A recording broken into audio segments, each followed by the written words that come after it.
From Cambridge, Massachusetts, we welcome you to the CWPA Championships. It's semifinal number 2, the top seed and perfect in conference play in the regular season. The Princeton Tigers meet the Brown Bears, winners yesterday, to get to this semifinal number 2. The winner will meet Michigan, who defeated Harvard earlier today. Hi, everybody, and welcome inside Blodgett Pool alongside Austin Ringheim.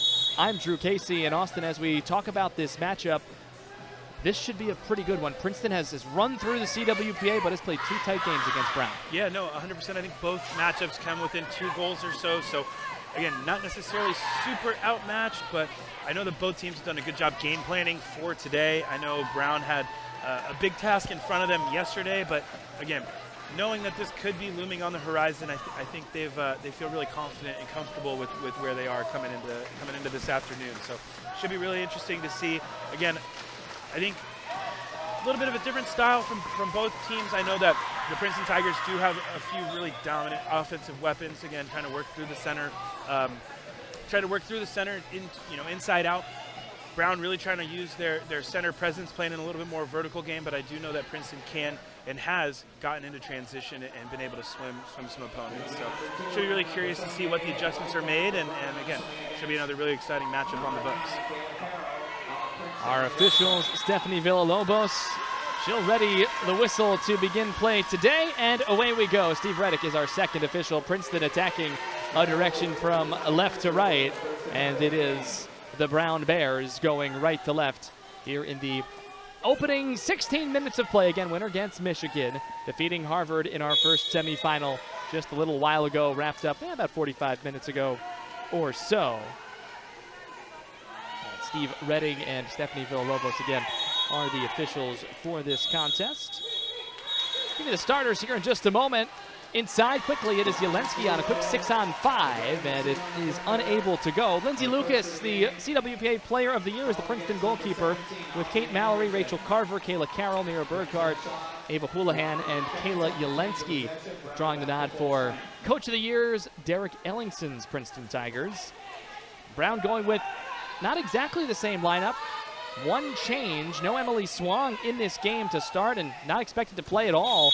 And in her stead is Aubrey Anderson. Sophie Golub fires the shot high, also in the starting lineup with Claire and Maddie Passanier. Ella Palmer, Sierra Martin, the goalkeeper is Roxanne Hazuka.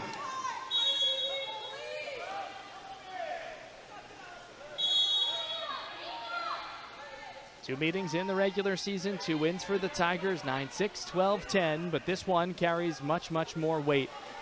Tigers in the dark caps going to work, second offensive setup.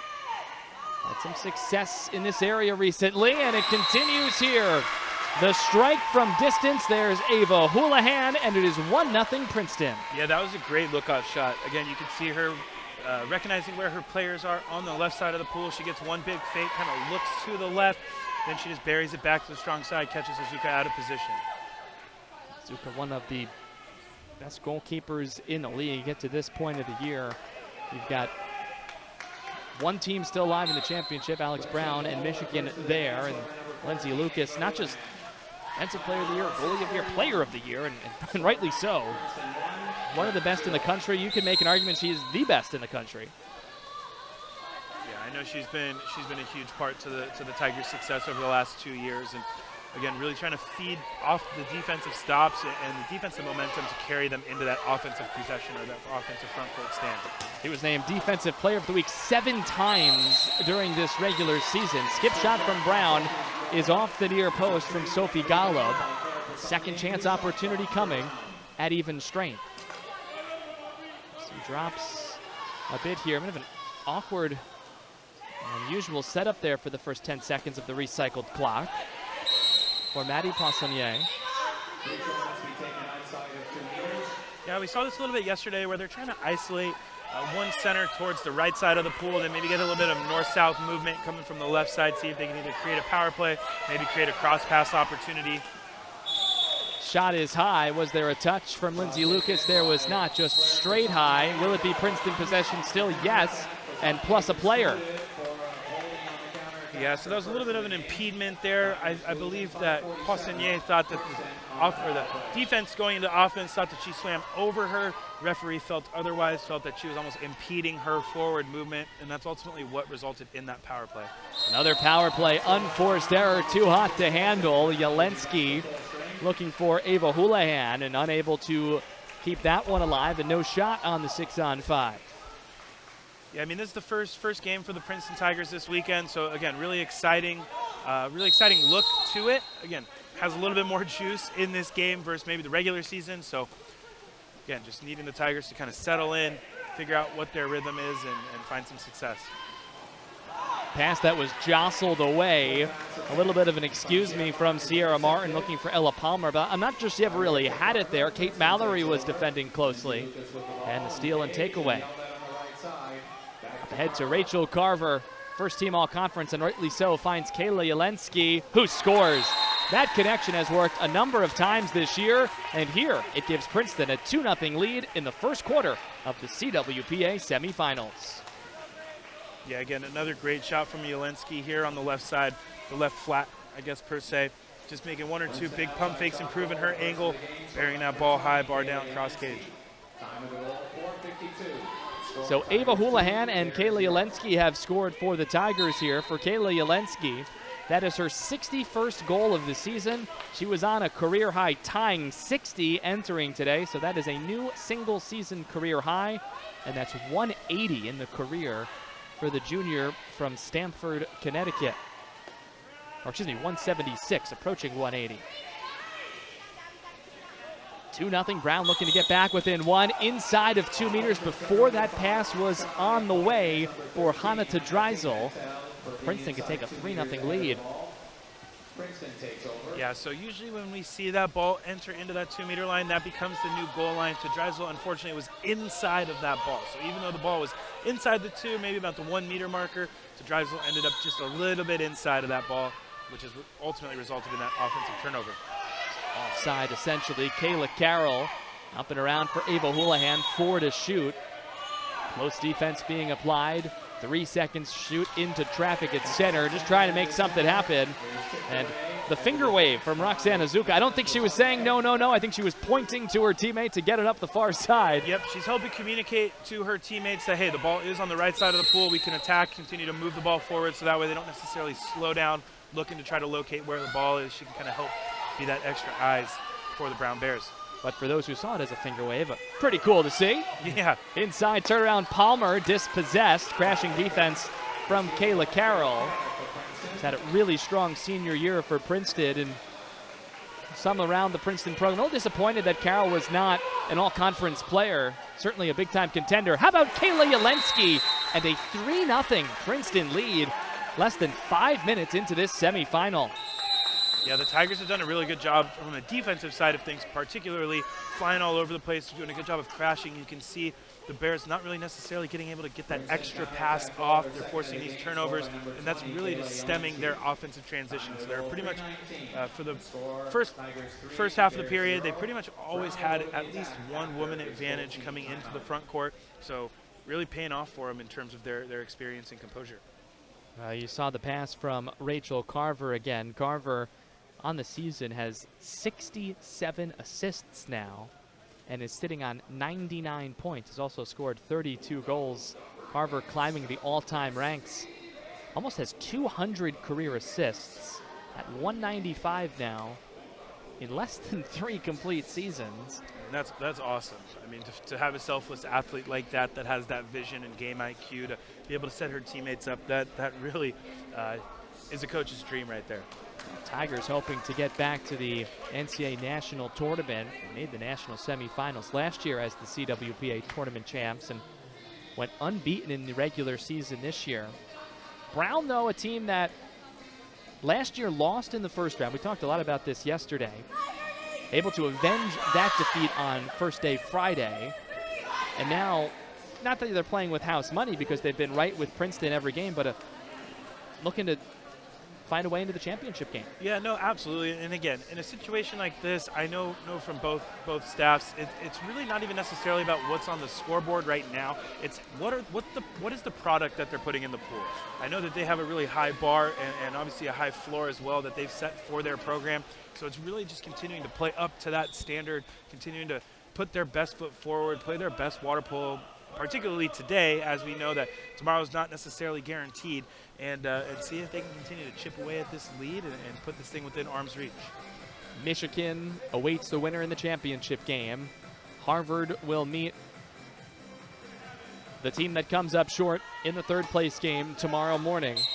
And also we do have our fifth place game coming up later today. That's scheduled for 4 o'clock between Bucknell and St. Francis.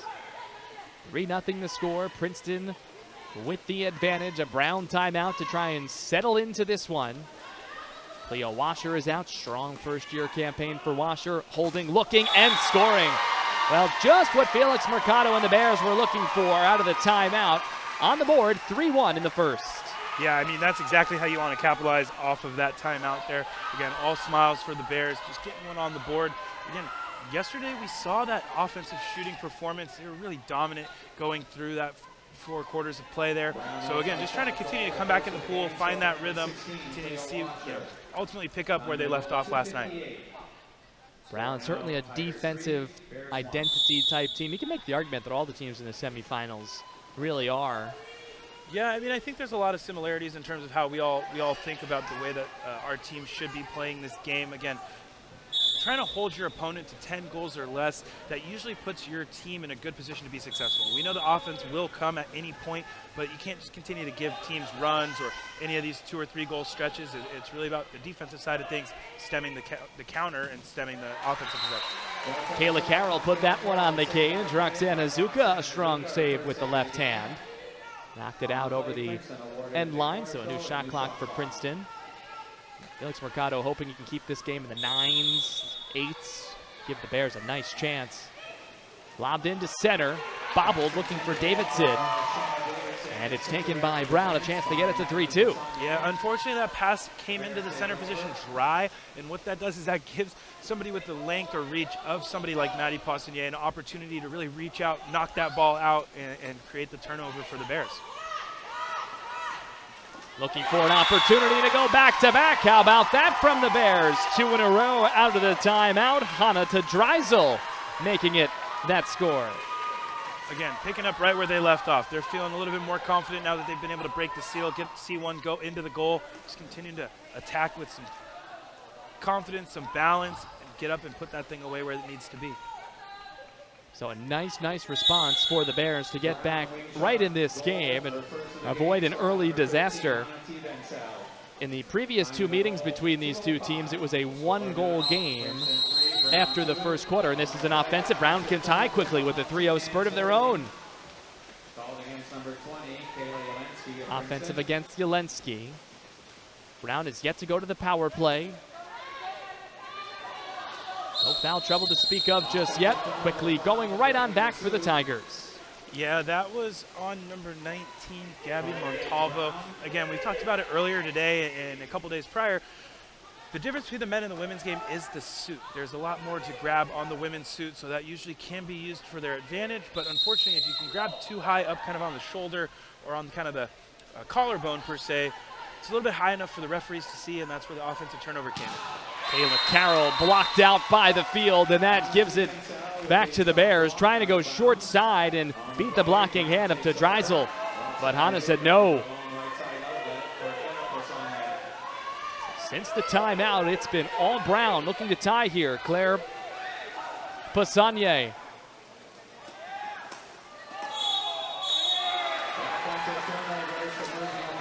Turnover. That's pretty much exactly what they've been looking for. I mean, ultimately, they are trying to advance the ball down the right side of the pool, see if they can get a cross pass towards the offensive player's strong side, being able to receive the ball. Montalvo had the inside water advantage. Unfortunately, the Tigers are doing a great job of flying all over the place. Their crash defense, their awareness is just on point today.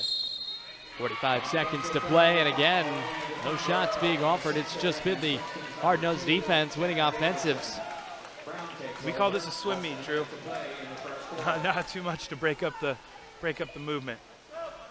Fortunately for both teams, we will get the quarter break shortly. Shot clock at 16 seconds, so if Princeton can hold, we'll have time. Likely to get it into the 5 or 6 meter area. Jelensky hands straight up, the cap is off, the turnaround shot is in, and we are tied.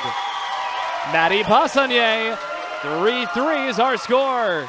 Yeah, that was a great move by Passanier. You can see her moving out towards the ball, trying to show the hold from Jelensky. It forces Jelensky to have those 2 hands up right there, as you can see, but doesn't give Jelensky any sort of leverage to continue to put that external pressure. As Lucas went to try to be that 7th defender, Passanier was honestly probably able to feel that pressure coming and just being able to backhand it just right underneath Lucas's right arm. So still 23 seconds, but that is 3 in a row scored by Brown. There was a lot of contact there before the shot. You saw the cap basically come completely off of Maddie there, but fought through the contact and scored to level this one up. Whatever Felix Mercado used in that timeout, I will take whatever he is saying. Tying it up at 3 after going down 3-0 quickly. Back to the attack for Princeton, 5 seconds in the quarter. Jelensky looking, skipping, and it's bar out off the far side. Good look as the quarter comes to an end. And we will head to the second quarter. Just how we started. Even. 3 goals apiece in 8 minutes. It was not back and forth. It was all Princeton early. It was all Brown late. Who takes the momentum into the second quarter? We'll find out right after this on ESPN+.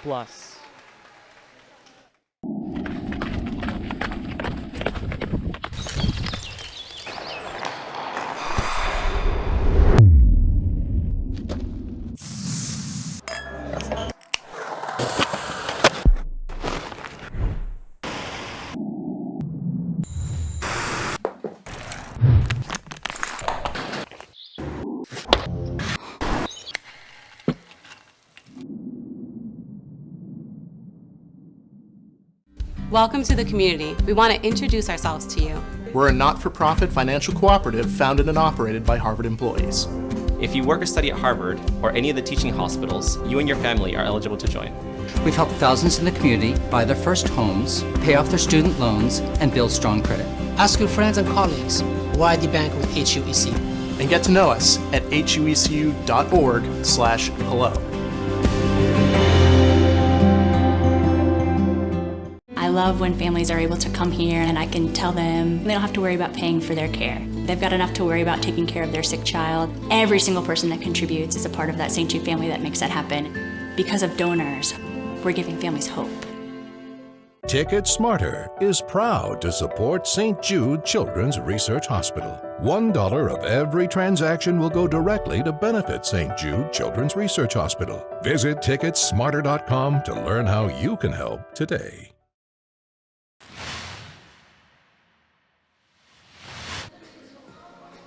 We welcome you back to Cambridge, Massachusetts, the site of the 2024 CWPA Championships. It is semifinal Saturday and semi number 2. 1 quarter complete. Princeton 3, Brown 3, and a back and forth affair in the sense Princeton scored the first 3, Austin. Brown notched 3 to tie.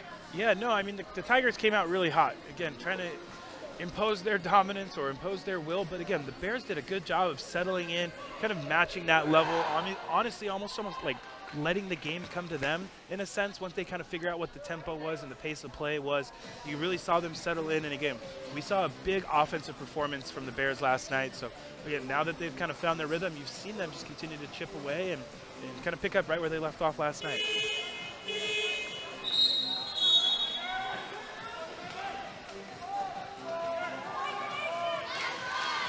We'll see who comes out with more of the momentum here to begin the second. Princeton breaking out first in the black suits screen left. You'll see the Whitecaps emerging on the right side. Those of the Brown Bears, the 4 seed, 15-15 overall, 4-6.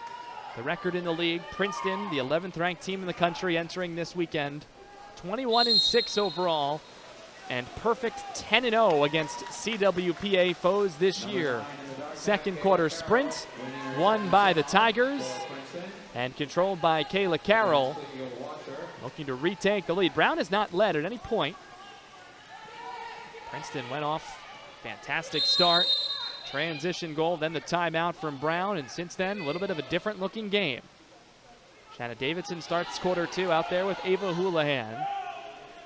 Now here's Kayla Carroll between 5 and 6. 7 on the shot clock, shooting high. Kayla Carroll. 50 goals on the year for Carroll entering. Brown looking to take its first advantage. Poissonnier, Claire, that is, the junior. Maddie, the younger sister, the sophomore.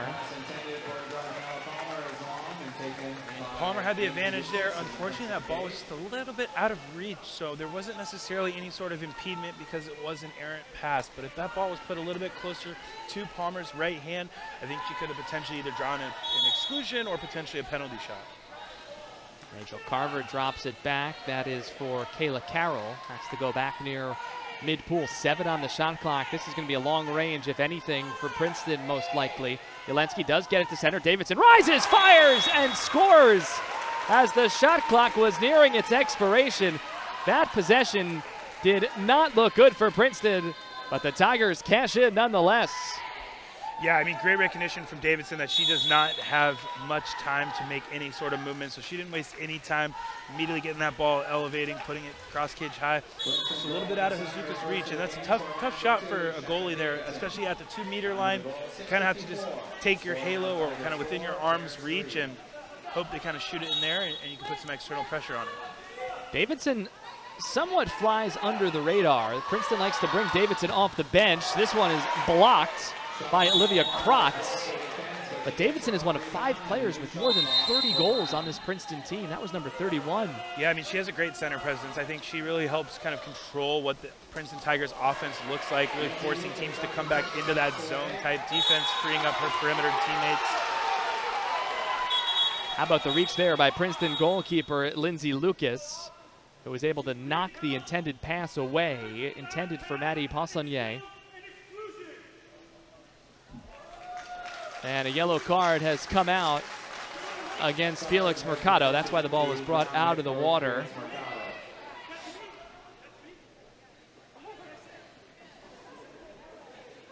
So a yellow card. We had some cards earlier that were given, some seen, maybe some not. Talk more about that maybe a little bit later. But I do believe it is a yellow card to Brown head coach Felix Mercado. Yeah, I don't think he was pleased with the kind of the advantage type situation that they had again.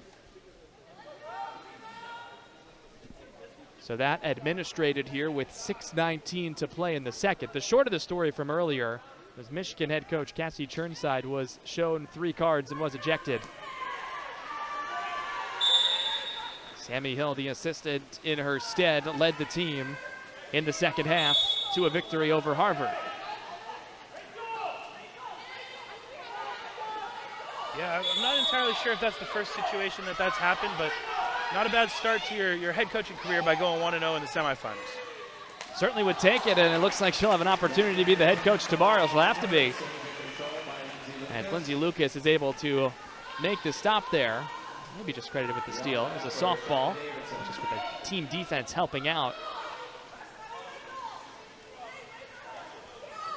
Princeton starting the second quarter with the first goal. They scored the first 3 in quarter 1.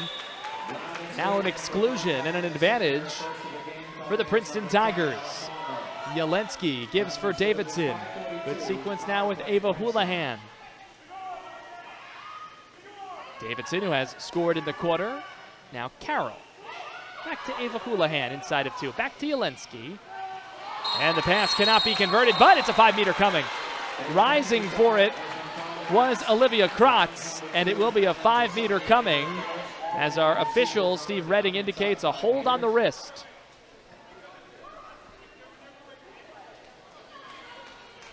I don't think Felix Mercado likes that call. I would have to believe not. Oh, let's see here. Ball's going to come out of the water. Not for another card, I don't think.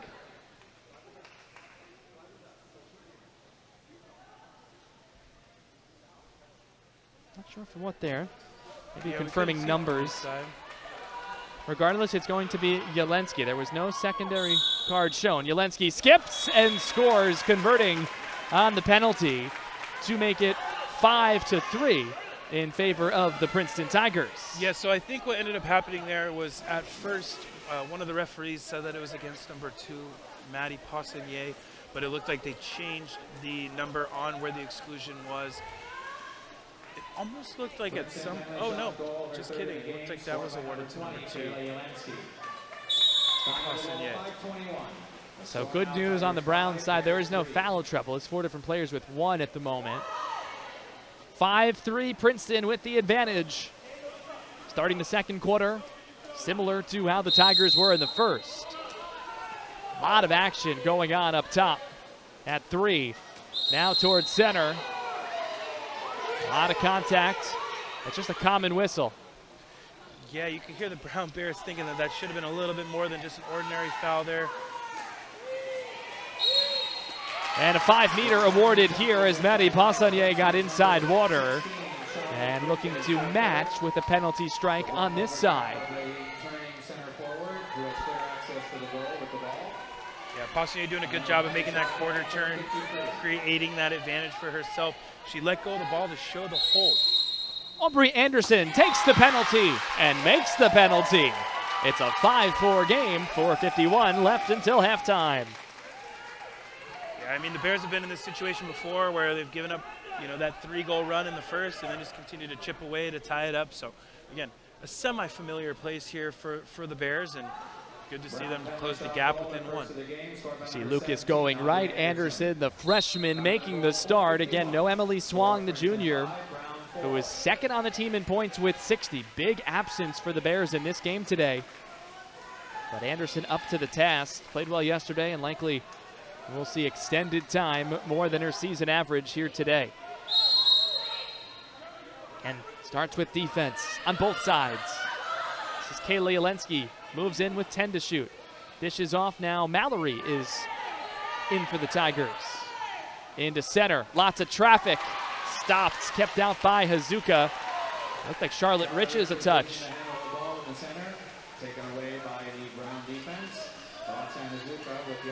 It was Riches.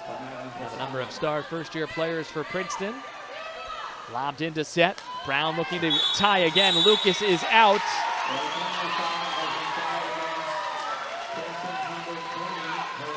And it's going to be a 5-meter award here. Jelensky, I believe. Indeed, and Aubrey Anderson right back to a similar spot she was recently. Can she score twice? No, it's Lindsay Lucas with a sweeping right arm to keep it out.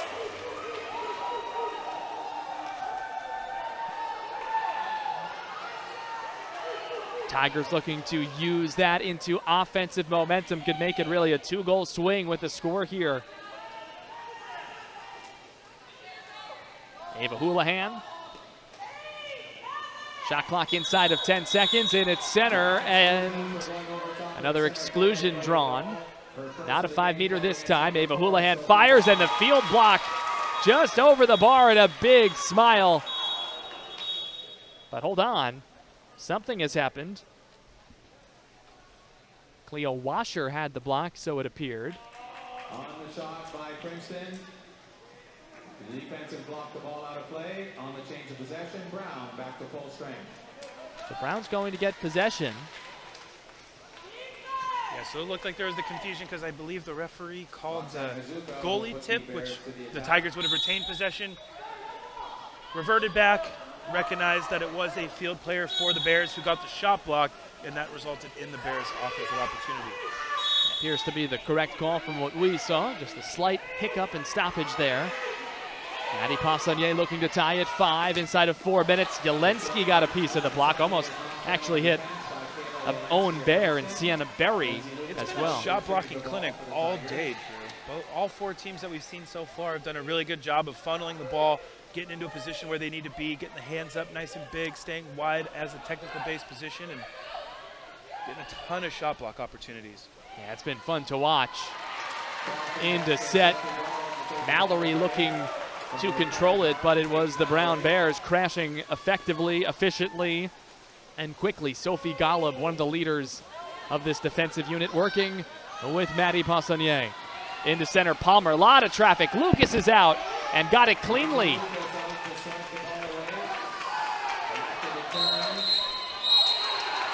Exclusion coming up the pool, and the ball's going to come out of the water here.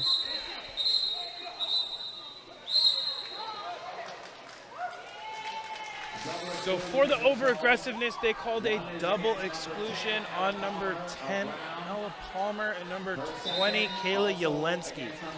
So I believe that's 2 on Yelensky. That's 2 on Yelensky. That is a massive call.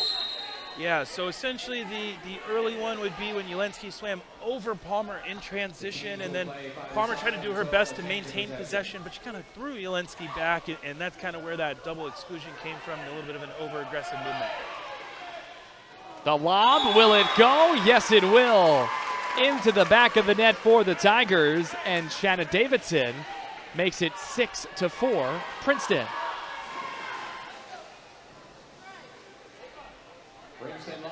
And that's just a great recognition there. You see, even though they are 5-on-5, they still have a center position, so Brown Bears had to return back, make sure that they recognized what was going on in the middle, and Davidson wasted no time recognizing where Hazuka is and where she is not. As a coach, Austin, how often do you practice 5-on-5? It's situationally.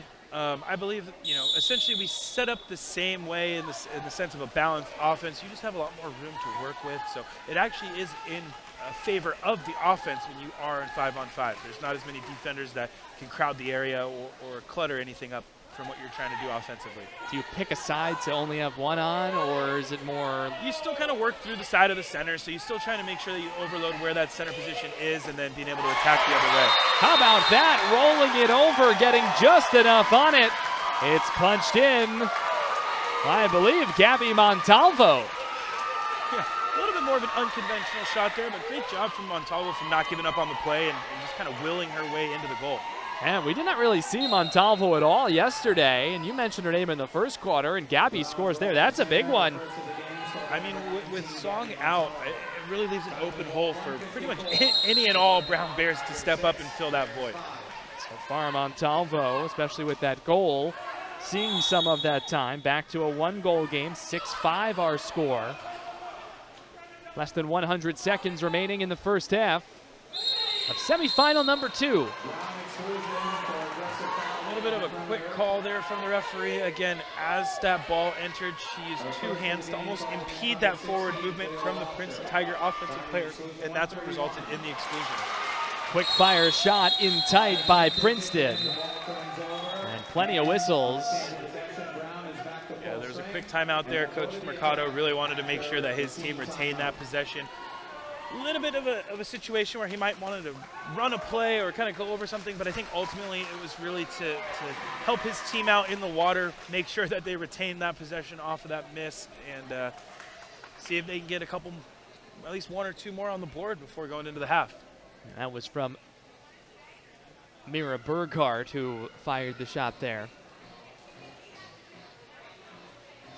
6-5 the score, Princeton with the advantage, and the timeout Brown. We started this game a few minutes after 2 o'clock. Princeton scored the first 3. Then it was Brown the next 3. So far in the second quarter, Princeton 3, Brown 2, and hotly contested battle. Tigers certainly the team expected to win based on the seeds, but can throw those all out the window this time of the year. I mean, we saw last year between the Crimson and the Wolverines again. I know this year was a rematch with a different outcome, but it's anyone's game still. Again, this is the last weekend of the season. Comes with a different sort of kind of juice or firepower. The women really know how to get up for these kind of games. So Brown just really trying to keep it within arm's distance going into the fourth quarter, and then at that point, anything can happen. Let the chips fall where they fall. Seeing some movement on the pool deck area elsewhere. We'll have another game coming up later. Princeton Tigers, Derek Ellingson has vacated the huddle with just a few seconds remaining in the Brown timeout. Yeah, I imagine they didn't not only talk about what they're going to do from a defensive side of things, but probably what they want to do creating from the offensive side of things. They are guaranteed at least one offensive possession here going into the end of the first half. So probably just covered everything and anything going forward. You can see Coach Litvak. He is actually the head coach of the men's team, so he's continuing to impart his words of wisdom of what he's seen. And both coaches have done a great job with their programs, both on the men's and women's side.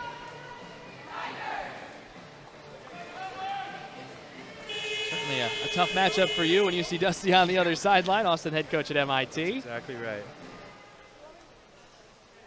6-5 is our score here. So the timeout breaks up. Brown has used 2. Princeton has not used a timeout. You do carry over all of your timeouts to the second half if you haven't used any, and there's no use it or lose it. Princeton perhaps may take one here to try and get another possession here. It's taken by the Tigers. Little contact there on the rip through by Carver, but no upgrade to an exclusion. Yeah, so this is something that was put into play last year where now each player, if they get an ordinary foul, they have to get it live. So essentially there was no separation from ball to hand, and that's ended up what resulted in the offensive turnover from Tedrysel. Under a minute to go, pass up ahead to Tedrysel, who was underneath the water when the ball was in the air. Common whistle sanctioned against Carver, who maintains the tight defense. Back out to Maddie Postanier, looking to tie the score. Shot is high and clean high. Lindsay Lucas, a very good distributor. Out of cage is Hazuka, who secures the steal. I mean, that was great commitment. That pass was put around 5 meters or so she really had to leave her goal, and it was just great commitment knowing that she was going to get that ball. 3-second differential between the shot clock and the game clock here as Brown looks to tie heading into halftime of this semifinal. Winner meets Michigan in the championship game tomorrow. 9 to shoot. Pass out high. Let's see if we get anything here. No to Tedrysel. Defensive hand on her shoulder. 3 to shoot. Tedrysel fires. Lucas saves. And it will stay with Brown.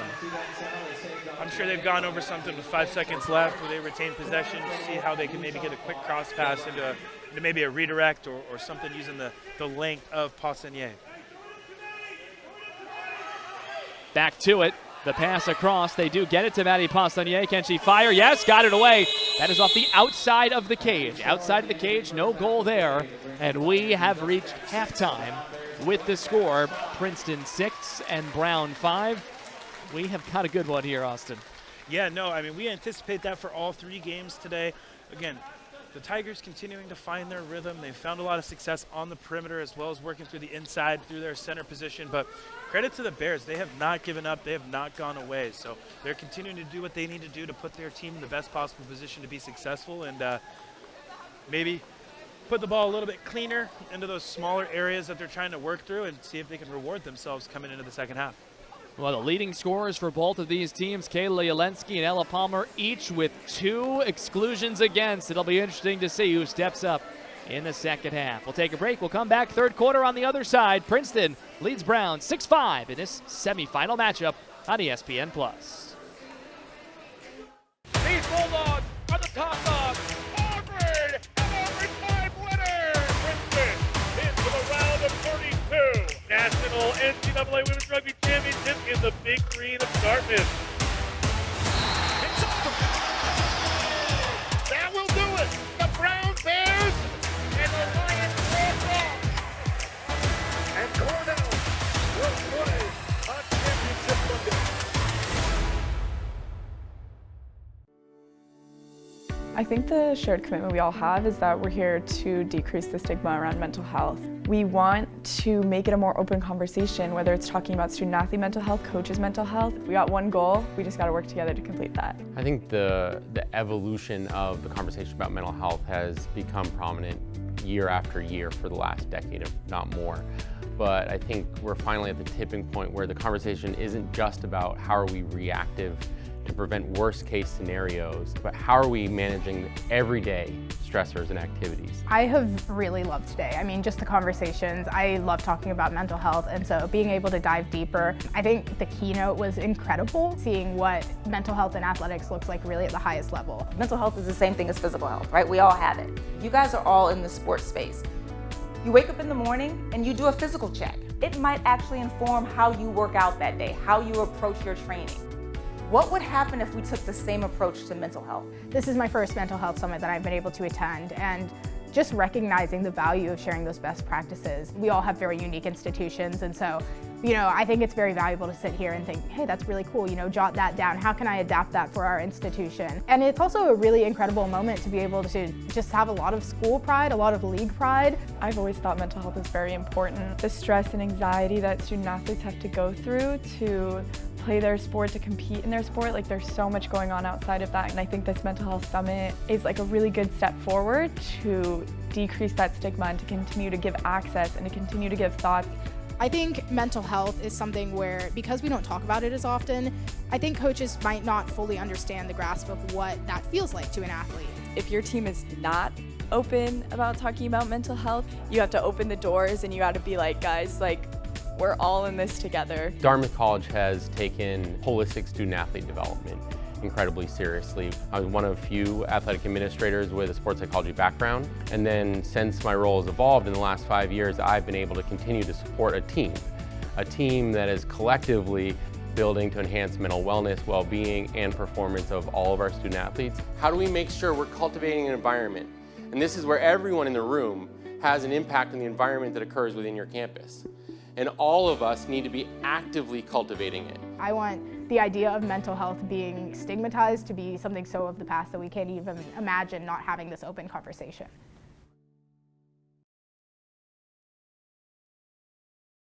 These Bulldogs are the top dogs. Harvard, an overtime winner. Princeton into the round of 32. And Cornell will play on Championship Monday.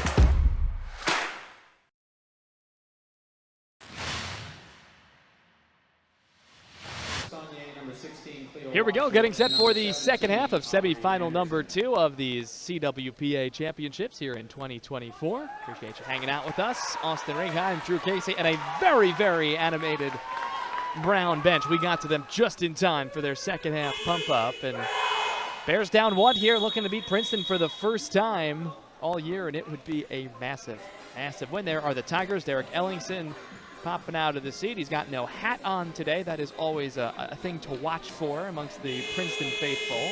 Yeah, we talked to him earlier, and he's all about getting that splash of orange in there. You can see that with his shoes, but you recognize the hat. It's usually the orange Princeton, trying to throw a little bit of that orange splash in there, but it's a big game. So it most certainly is. Tigers looking to get back to the NCAA. They made it all the way to the national semifinals a season ago, and most impressively this year, there's plenty of stars on both of these teams, but national stars, international stars. Jovana Sekulic, the star center for the Tigers, taking the year off.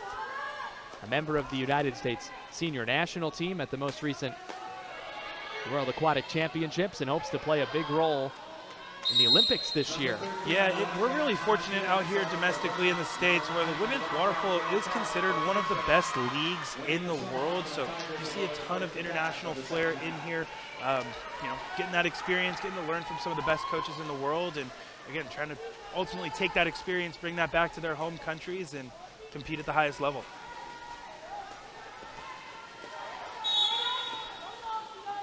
Princeton in the dark caps attacking right to left in the second half. Brown from left to right in the white caps. 6-5 our score. Princeton scored the first 3 goals of the game. Brown the next 3. We were tied at 3 after 1. Princeton went 3-2 over Brown in the second. And the Tigers just chuck it into the corner with an expiring shot clock.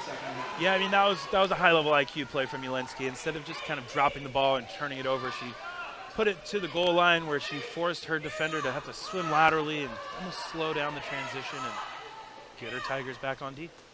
So I wonder if Brown will try and go after Jelensky here, playing with 2 exclusions against I would have to assume that was something that they recognized at the halftime break. I don't know if it's the necessarily bread and butter of the offensive movement, but sneaking one in there is to Dreisel, and we are tied at 6 early in the second half. Yeah, I mean, coming in as the 4 seed and keeping the game to 1 goal differential going into halftime, you have to be extremely fired up. And we saw that in the halftime break when they were breaking out before they started the third period. These Brown Bears were ready to go. They're ready to continue to attack. So great start for the second half for the Bears, and hopefully they can keep some of this momentum and give themselves a little bit of an advantage. Certainly want to take full advantage when you have an opportunity. It's tough to get one against the Princeton Tigers. Yelensky inside had it knocked away. Exclusion against the Bears. That knock away, Yelensky was in a prime position. Yelensky gets it back. 10 more seconds of advantage time for Kayla Yelensky. Now it is Ava Houlihan. Kayla Carroll, a couple of fakes. Carver the extra pass, and it's in. Rachel Carver can just flick it anywhere, and Kate Mallory scores to put Princeton back up 7-6. Yeah, so you saw the Tigers do a good job of transitioning from that 4-2 offensive structure into more of a 3-3. What that does is that really spreads out the 5 players for the Bears. Again, you can see Pausinier having to recognize what's going on in the middle of the pool, getting caught a little bit of outside of her position. She was a little bit more left than she needed to, and ultimately just giving that lane for the Princeton Tigers to capitalize on. That's 3 assists in the game for Carver, and now 100 points on the season. 32 goals and 68 helpers. Still more to come. The Princeton faithful hope. Cleo, Washer, and Brown looking to get it right back. Brown has not led in this game. Got it to tied at 6-6. And now Princeton has it back. Linsky in the backstroke, playing with a braced left arm, left elbow. It's that time of the year, everybody's got some knocks, but a lot of these teams this week seem pretty healthy. The lob, it's off the crossbar from Mallory. Nearly a second chance. It was Carver who tried to get to it. Good effort, but Brown emerges. Yeah, that was a great effort from Hazuka. Again, after she lunged up for that first shot, really hard to rebalance yourself, get your legs underneath you. But Hazuka did a good job of staying balanced, staying patient, and being able to get her hand on that second shot. Aubrey Anderson out there early in this third quarter, again getting the start with no Emily Swang. That's the one notable absence from yesterday's game. Brown defeating Bucknell, winning 13-7. It was tied at 3 in the first quarter, and then Brown went on a 6-0 run to really open it up. Maddie Pausinier adjusting the cap. Felix Mercado, the bench, saying, take your time. You don't have to rush. Everybody's going to wait. It's almost like a free timeout. It's almost like a free timeout. Just set yourself back up, get to the positions that you need to be in, communicate on how you want to attack. Almost pressure on, too. It's like if you have all these eyeballs, everyone watching at home, everyone here, how long will it take to tie your shoes, that type of thing. That's right. Wide. That's right. Sometimes you can panic and not necessarily tie the cap up the way you want to. Shot comes just wide. The shot clock is expiring. And also, that's the free timeout element of it, if you will. You can think about what you want to do with that limited shot clock. Davidson offensively for Princeton, 16 on the shot clock. Both teams have scored 1 goal in the second half so far. Mallory posting up, trying to turn the backhand, but Aubrey Anderson got to that right hand and pushed it under. Yeah, no, again, credit to the Bears defense. They've done a really good job of taking away or trying to isolate their center position for the Tigers. Again, recognizing where she is in the pool at all times, and even before the ball gets into the water, there's at least 2, if not 3, Brown Bears defenders already there on top of the center. Team with a bunch of very, very good defenders. Almost everybody available this weekend, and a 5-meter here getting that positioning. The Bears will have a chance to tie at 7. I mean, that's pretty much exactly what we've seen over the last 2 days, where they try to really isolate their center, the Bears to center position towards the right side of the pool, getting an attack north-south to the left. This time they're cleaning up the passes, putting the ball right where it needs to be. It was Golub who drew it, and now the score is tied. Pushed in by Hanata Dreisel, who has the hot hand for the Bears. 7 apiece. Great effort from the Bears here.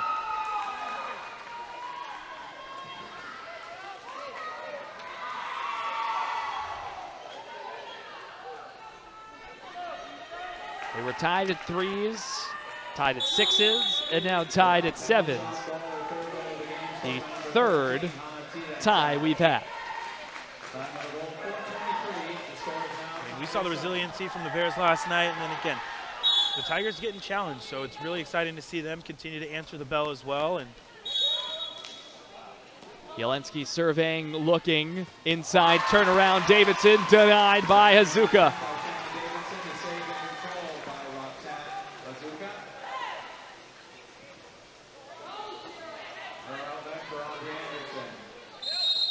Aubrey Anderson controls the outlet and goes to work with 17 seconds on the shot clock.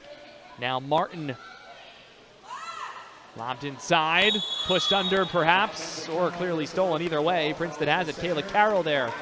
Yeah, I mean, that pass from Pausinier was a little bit more telegraphed, where that secondary Princeton defender recognized that that's where she was looking at, and she was already there before the ball even got to the water. A first teamer to first teamer pass in the league. Lucas to Rachel Carver. Kaylee Jelensky also on the CWPA first team in terms of players on the Princeton roster there. Here is the aforementioned Jelensky. Slight advantage, ducks it down. Long reach of Maddie Pausinier. Shot clock's at 2, and that's going to do it for this possession. Yeah, I mean, credit to Ella Palmer. That really started from her defensive possession there. She did not foul Jelensky. You could see Jelensky working extremely hard to draw that perimeter foul, maybe see if she can get a quick shot off from the 6-meter line, but no foul, and then she was forced to put that ball in the water. Number 1 team on the ropes here, but another offensive and a big-time advantage, but the pass not going to come because Hazuka was showing she was going to challenge in Brown's net. And we've seen her confidence of getting out of the goal here. So, again, Tigers recognizing that she is not afraid to leave her position and get an extra steal or be the extra defender for them. Now Jelensky sends it out wide for Carver, who wins an exclusion, a tug under. Brown bench does not like it. It's a little bit of a quick call there, but again, just the impediment from a defensive side of things you can understand from both sides of the ball. Ava Houlihan surveying. Gives off, now gets it back, looking. Jelensky scores. Kayla Jelensky makes the Brown Bears pay for the exclusion, and it is 8-7 Tigers.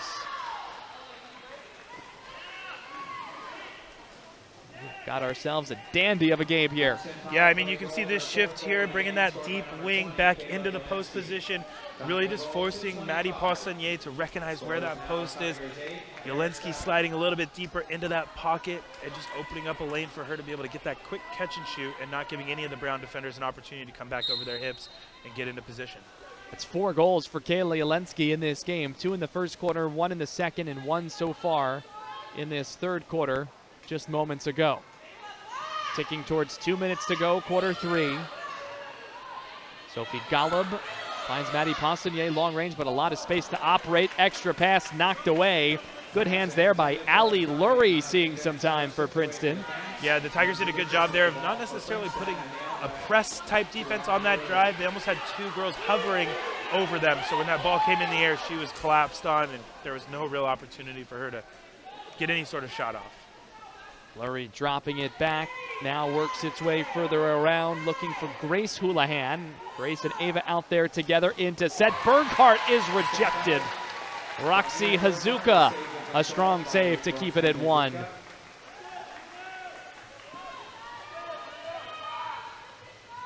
Semi-final action here. We appreciate you hanging with us. Austin Ringheim, the rest of our crew, I'm Drew Casey. Winner gets Michigan in the championship game tomorrow at 12 Eastern time.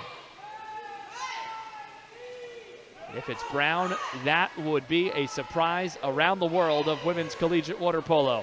Into set with 2 on the shot clock for Maddie Pausinier and 1 in exclusion. I mean, that's pretty much textbook. Like when we're talking about the offensive sequence and there's not much going on here, we usually tell our athletes, hey, look to put the ball late in the possession or late in the shot clock. 3 to 5 seconds left, because that's usually when you can catch the center defenders off guard. They think the possession's over, they're just going to dump the ball, but that's pretty much exactly what we saw there. Well, as they swung the ball to a position where Pausinier was faced, caught the Princeton defender on her back directly and drew that quick exclusion. And again, the Bears keep helping themselves out. No matter what happens, they keep to seem like they're trading goals and continuing to find some life into this game. Well, this is the final full timeout for Brown. They still have the 30. Princeton has its full allotment of 4 timeouts. 8-7. Let's go inside the huddle. This is Derek Ellingson and Princeton. What do you think part of the conversation is, Austin? Yeah, I mean, they're definitely talking about some sort of 5-on-6 shift that they've done. I'm sure they're talking about where they want to force the shot to come from, so that way Lucas and the defenders are on the same page here. We saw this a little bit with St. Francis last night, where they were almost pressing away at some points and really just dictating where the shot is coming from an offensive side of things. So I imagine that that's one big component of it. And then from the other side, they haven't used any timeouts.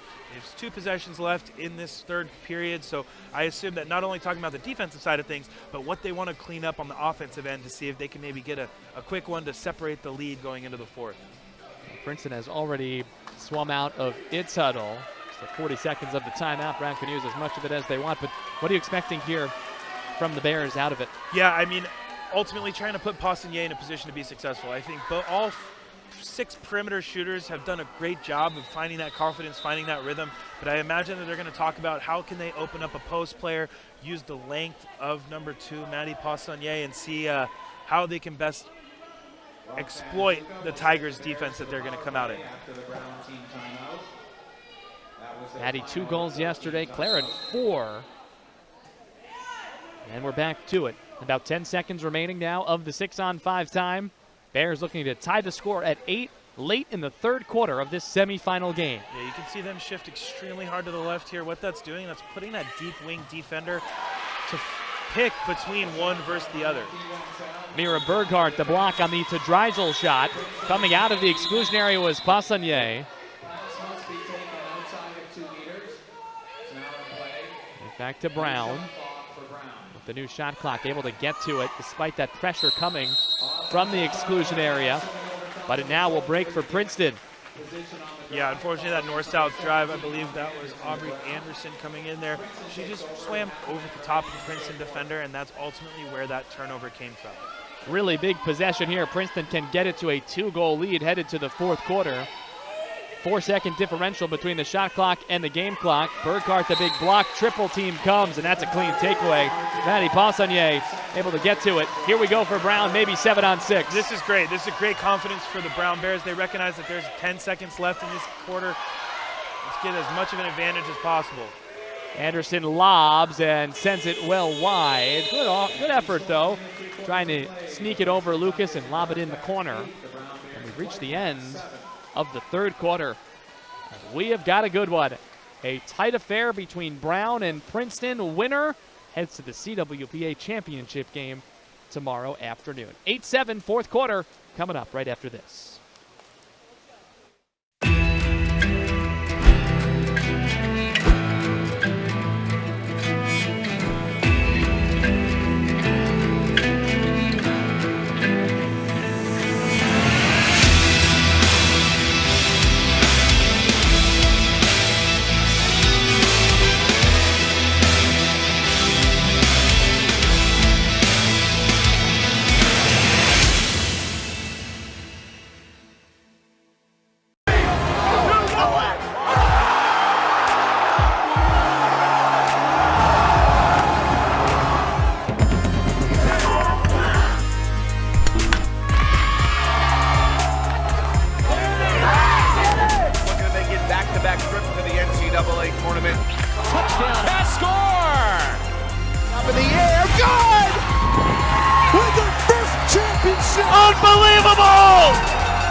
Great seats at a great price. Get them safer, simpler, and smarter with Ticket Smarter. A proud partner to the biggest names in live sports and events, including ESPN events and iHeartRadio. Ticket Smarter has seats for over 125,000 live events and 48 million tickets for sale. All backed with the Ticket Smarter 100% ticket guarantee. Thinking about your next great live event? Think smarter. Think Ticket Smarter. Get your tickets your way, guaranteed at Ticketsmarter.com.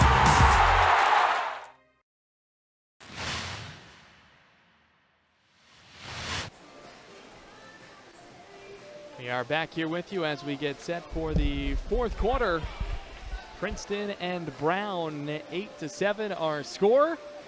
Tigers up 1, and we thought this would be a tight one. You look at the progression, the first two meetings these teams have had this season. Through 3 quarters, it was a 6-4 game. Princeton led back in March. Created some separation, the Tigers did in the most recent meeting. It was 10-6 after 3, but there have been situations. That first meeting, it was a 2-goal game. So we've got the tightest game headed to the fourth quarter and in this series this year, and all or nothing.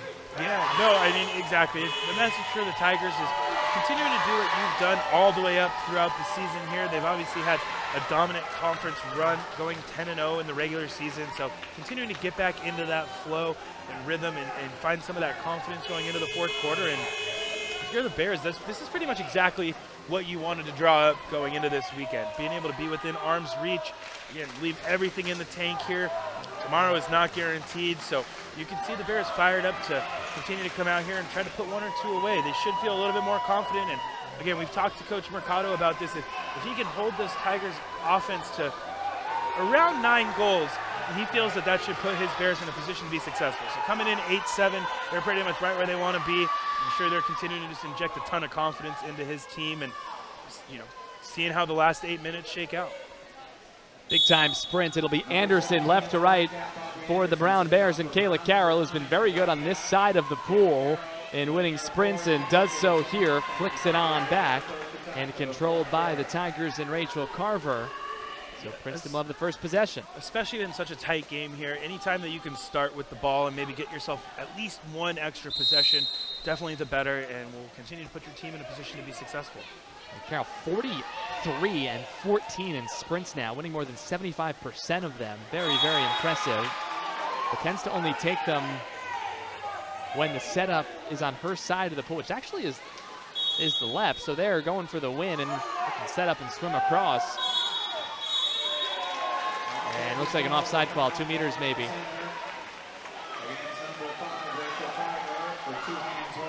Actually, it was an offensive. Carver had 2 hands against the Brown defender there. That was caught by the officials. So no shot attempt on the first possession of quarter 4 for Princeton. Claire Poissonnier drops it on back for Sophie Golub. Haven't said Sophie's name a bunch today and fires the shot high.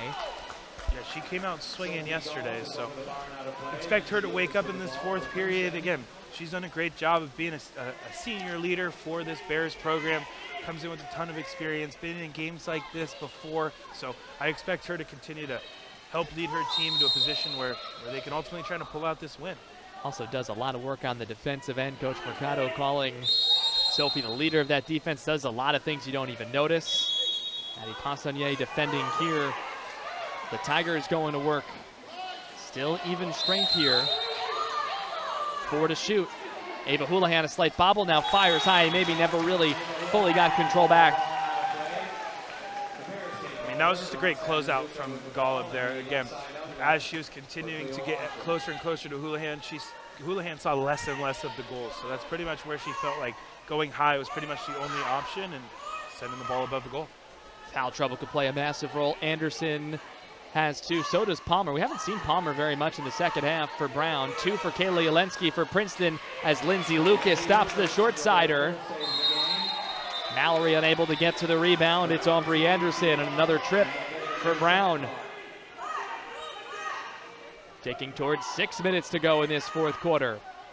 Anderson dropped back for Sophie Golub. Pass deflected and now stolen. Olivia Kratz with a big defensive play. And remember, Princeton has 4 timeouts. And Derek Ellingson is going to use his first right here with 5:58 to go in the fourth quarter. Yeah, those do not carry over to tomorrow. So having 4 going into the fourth quarter, I think he feels like they're in control. Again, seeing that there was that 2-minute stretch where there was no goals or no real momentum given to either team, just really trying to see if he can find put himself and put his team in a position to grab it and run with it to close out this game. Princeton has not trailed in this game, but it has been tight really since the first 5 or 6 minutes. Princeton scored the first 3 goals, and for Brown, it looked like, this could get out of hand quickly. but the Bears scored 3 in a row to tie it at 3, and since then we've been bouncing back and forth between a goal or 2, but Brown has never led. The score has been tied 3 times, including at 6-6 and 7-7, and 5:58 to go.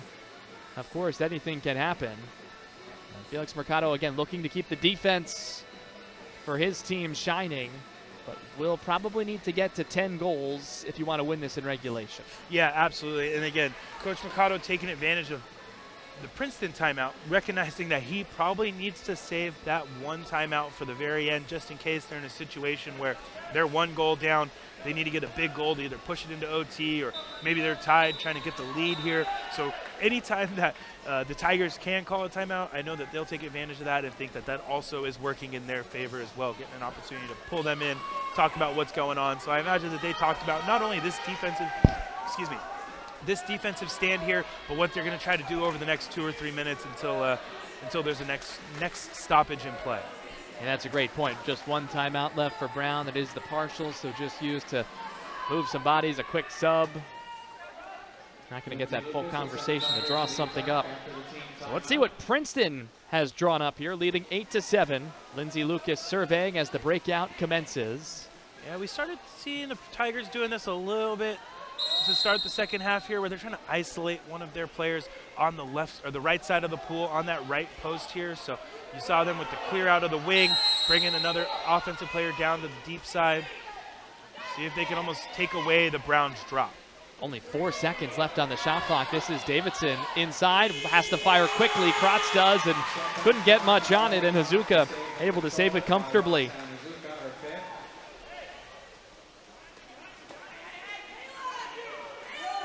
Brown can tie it at 8 here after the stop out of the Princeton timeout. Cleo Washer, watched closely by Jelensky, who has 2 fouls.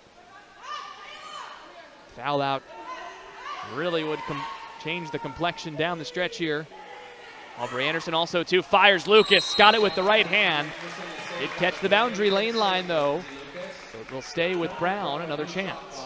I mean, and that's something to take note of too, Drew, where there's been 9 exclusions called against the Bears and only 5 called against the Tigers. So again, Bears trying to do everything they can to continue to attack north-south, create that contact, almost trying to draw these power play opportunities, see if they can take advantage of it.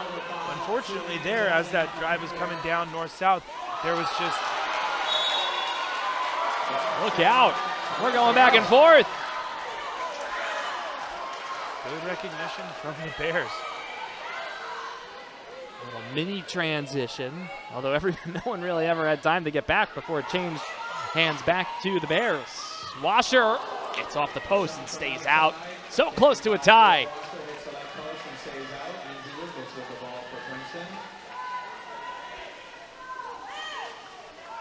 Lucas shouting out instructions. I think she just said live. That's Olivia Kratz who she went to. Now it's Davidson, 4-ish meters out. Ordinary foul for Kayla Carroll into Jelensky, fighting for positioning. Fires high.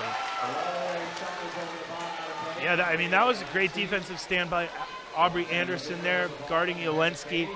The ball was able to swing all the way from right to left and almost put Anderson in a peculiar situation where she could have potentially been excluded, but for her to be able to put 2 hands up, still continue to put that pressure on Jelensky, credit to her and the Bears. No goals have been scored yet in this 4th quarter, more than half of it complete. Princeton player has lost the cap. Anderson with 3 to shoot to tie. It's off the crossbar and out. They've been all over this goal. So again, if you're the Bears staff, continue to feel confident shooting the ball. That's definitely not the issue here. They will fall. Next goal might win this game, and with the caveat, if there is a next goal. Jelensky surveying with 4 to shoot. Jelensky dishes off Carroll. Quick shot! It has enough! And it gets in! Kayla Carroll scores for the first time today, and none bigger for the Tigers, who go up 9-7. Yeah, I mean, we've seen that 3 times today where they work that ball to the deep wing. You could see Washer just a little bit off her player. just enough space for them to be able to get that quick catch and shoot and not give Hazuka any sort of opportunity to recover. Well, that is now a total of 5 goals scored by the Princeton Kaylas, if you will, Carroll and Jelensky, who combined for well over 100 goals this year. Now 3:17 to go. Suddenly, a very big offensive possession for Brown. Want to get it back to within 1 right away. Addy Poissonnier, a good option to maybe think about that. Slight bobble to Dreisel, a huge game, but right on the body of Lindsay Lucas, who makes the save. Announced as her 6th save of the game. Goal here for Princeton, and suddenly, different situation. Big save, Hazuka, aggressively coming out and stopped Ava Houlihan. Similar things that we saw with our field players. Hazuka coming out really just decreases the amount of goal that these Princeton Tiger offensive players can see. So credit to her for being aggressive, cutting off the angle, and getting a huge stop here for the Bears. Just the sophomore Hazuka from La Jolla. And the loose ball secured at center. It's set position by Princeton. And now the clock becomes the enemy of the Bears.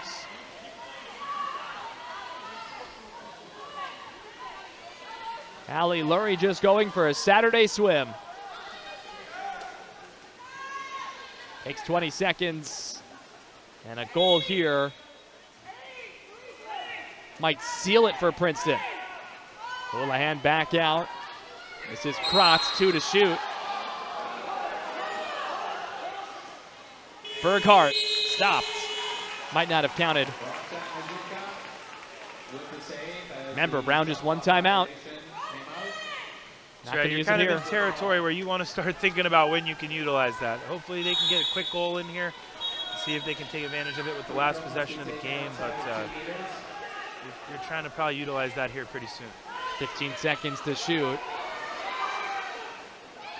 Sophie Golub faked the pass and fires high. Lot on it, but just high over the crossbar. Yeah, you can see the Tigers changing the pace here. They recognize the time is in their favor, so there's no rush to put that ball out into the field of play here. Lucas just holding it, again, trying to minimize the amount of time the Bears can have on the offensive end of the ball. Lindsay Lucas just holding it here. 10 seconds on the shot clock. And a whistle.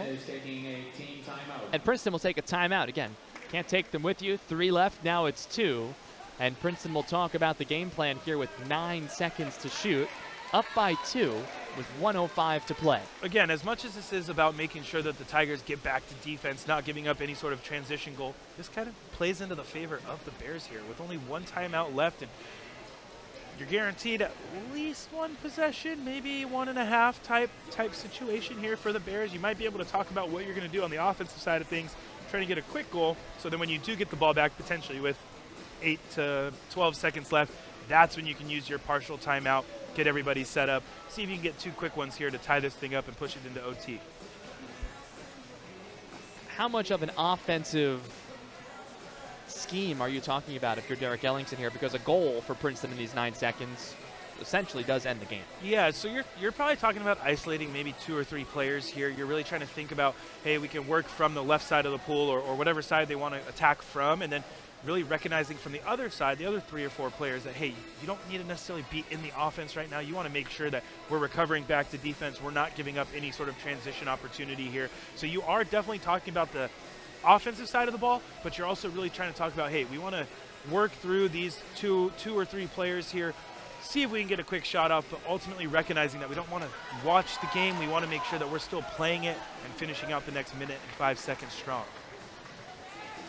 Certainly still within the grasp of the Brown Bears, who break huddle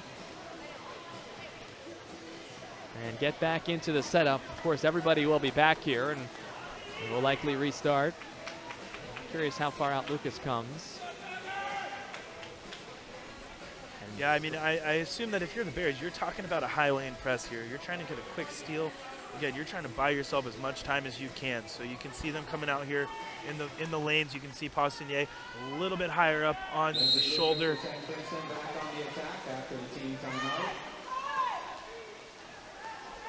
Lindsey Lucas shot out the time left on the shot clock after delivering the pass.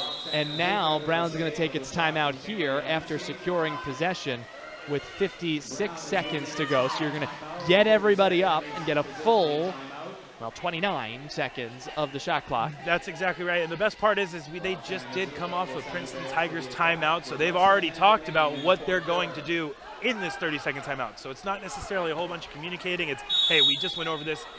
This is what we're going to do. And back to it very quickly. That time moves just to replace everybody up in the sequence. Brown needs a goal, down by 2.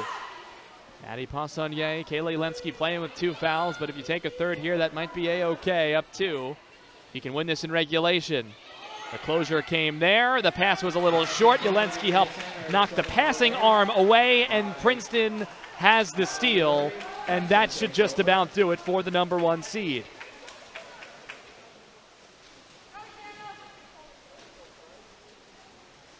There is a difference between the game clock and the shot clock of approximately 4 seconds. The Michigan Wolverines, who are seated in the balcony, they have put their backpacks on. They are leaving. They know they will play Princeton tomorrow in the CWPA championship game. Shot clock violation here. Princeton scored the first 3 goals, but got all it could handle and more from the Brown Bears. Princeton over Brown 9-7 in the semifinals. It will be the Princeton Tigers and the Michigan Wolverines for the CWPA championship tomorrow afternoon.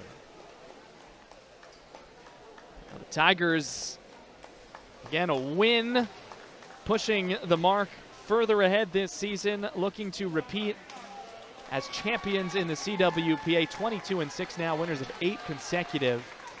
And they have now won 5 of 7 games contested in a neutral pool. They'll get another one tomorrow, but I'm curious what your assessment of Princeton is, and we'll talk with the coaching staff before tomorrow. I'm curious what their assessment, too, is of this win.